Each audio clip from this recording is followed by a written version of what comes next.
There are scenarios that I hear my clients come across where they'll go into a situation that didn't quite go as planned. They need some help. They raise their hand. They get their lawyer in their corner, and their lawyer tells them what? No. You can't do that, right? So let's talk through that a little bit, right? Because that's another one of these kind of same threads where it's like, it's a little intimidating. You think that's kind of the way it is. And you're here to say, no, that's not necessarily the case. Right. A lot of times, and I've been a lawyer for a long time and have had interesting experiences when I tell clients, no, you can't put up a 10-foot wall or something else. But before I even get to the but, I've had water thrown in my face. I've had people start yelling. And that was just in the studio before we went live. That's right. And but most of the time there is a way to accomplish most of what you want, but you can't violate the laws. And the laws, and one of the reasons I'm excited to be here today is to talk about the local laws. Local jurisdictions are your city or your county, and they have what's called ordinances. And the ordinances a lot of times don't keep up to date with what the statutes are. So you have a whole nother layer, for example, before you even get to the Coastal Commission, which is your local jurisdiction.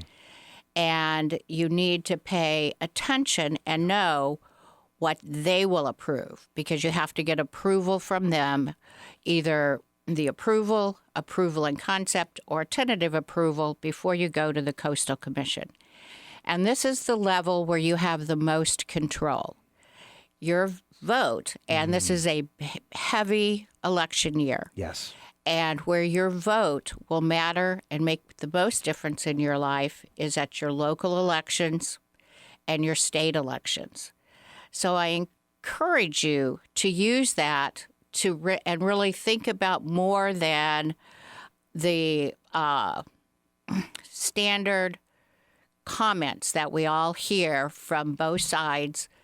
Ask the detailed questions about what they plan on doing about sustainability, but sustainability which allows for people to be able to repair their homes, people to be able to run their businesses, people to be able to have a job related to those things, because it all goes together. There's not a choice between the environment and being able to live a life with a home you can take care of and a business that you can run. All of it can fit together. And in California, I think we need to focus on how we're going to fit all those pieces together rather than listening to all the chatter that we hear, like we did over Lester getting fired.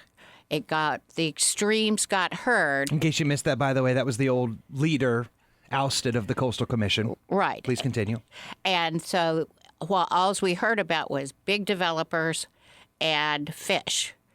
And we want to hear about how we can sustain our environment and sustain our people. Happens to be a big chunk missing in between those two. The majority. Chasms, right? Yeah. And I love that. I love that is the spirit of this conversation, because the reality, and I know that this is something you share alongside of us, Sue. Sacramento's a long way away. And there's a lot that's happening here locally, and you could even maybe kind of bolt onto that the compounding effect that on a macro scale, like a national scale, you've got the Electoral College, which just basically lulls people to sleep, because you're either a red state typically or you're a blue state, and the reality is that you can easily miss the mark. It's like that old expression: you go running down the dime and let the dollar go flying by. The mark of the local vote is critical. And in situations like this, if you're in that situation, this is going to be a big year. Would you not agree? Yes, it's going to be a big year. And keep in mind, it's a big year for even agencies that are not elected, like the Coastal Commission. Say more about that. It's appointed by the governor. It's appointed by the Speaker of the Assembly. And it's appointed by the Senate Rules Committee. So who you elect to those positions make a difference in what kind of commissioners you're going to have. So, Sue, tell us what to do. There's a couple of things, and I can kind of summarize it. Use your vote, use your pen, use your voice. I like it. That gets a point right there. Nice work. I'm giving away points in this. This is like a game I show. thought I was over. No. You got a point right now. You won. I don't know what you won, but you won something. And then the other thing I would like that I think you can do, there is a current bill, AB 2002. I'm glad you're bringing this up. Yeah, it's AB 2002, and it's actually cooking in some of these concepts. Right. And I would like for you to oppose it. I'm strongly opposed to it. It doesn't address the issue with the Coastal Commission. It limits, they are striking one provision that is there specifically for the one-time person who's going to redo their home or a small business.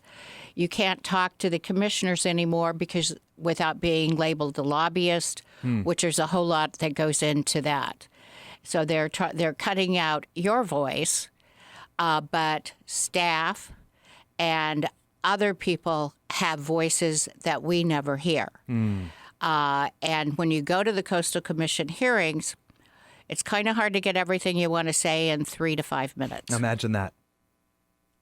Yeah. And by the way, we'll go ahead and make this available in the show notes, Adrian. Is that cool?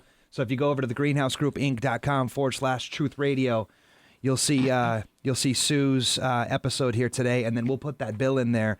And so, and more specifically, and I think this is maybe a good way to sort of leave this. You mentioned use your vote, use your pen, and use your voice.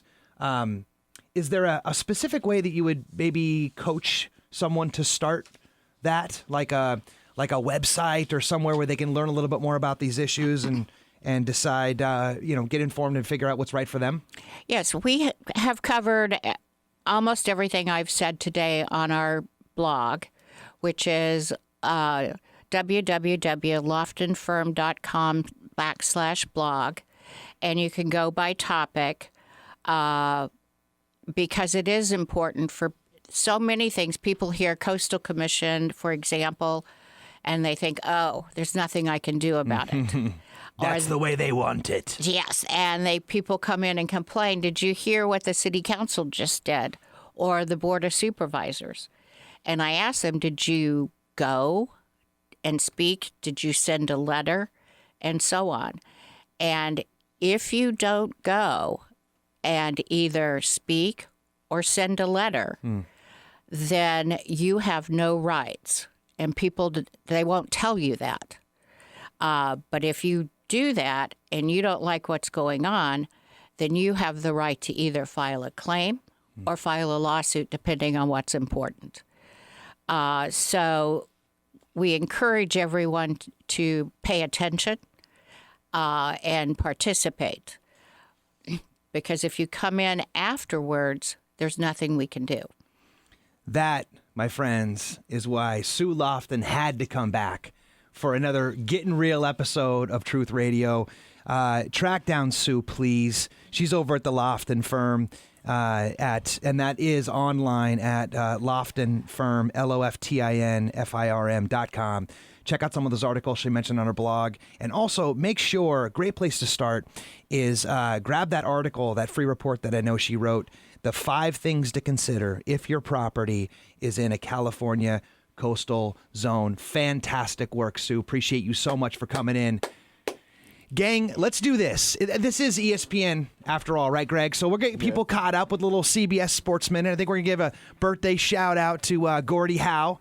And then coming up on the backside of this, we're going to get the truth about a little area we like to call OB with our man Greg Kuchan of the Greenhouse Group. You're not going to miss that. We'll be right back.